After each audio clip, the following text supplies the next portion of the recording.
We're going to do design number 2. We're going to stay in that 12 by 12 area right in the middle of the shirt.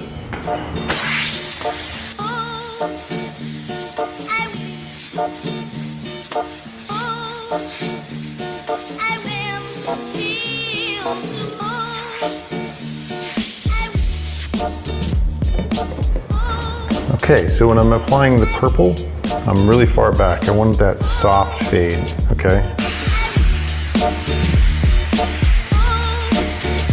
I can only achieve that softness if I'm far back enough, almost a foot, say 10 inches maybe.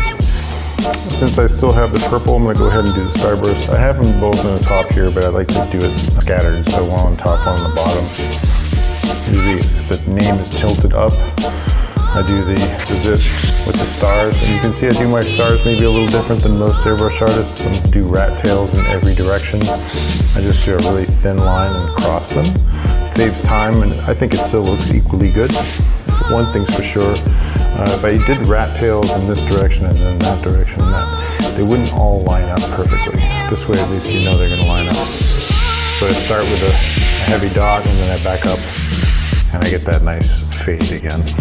And then I put a little hazy circle around that, like at the lens flare effect. A couple of dots. I like to do them in a straight line. That's personal preference. Again, sort of giving direction to the artwork.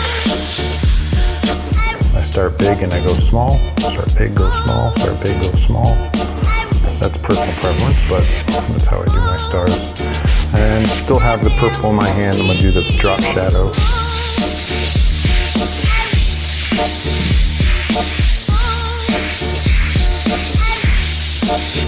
Okay, then you can pick up the second color, which is pink. Again, far back from the shirt. Nice and soft. Blends a little bit into the purple. Leave a little bit of white in the middle. And that shirt is done.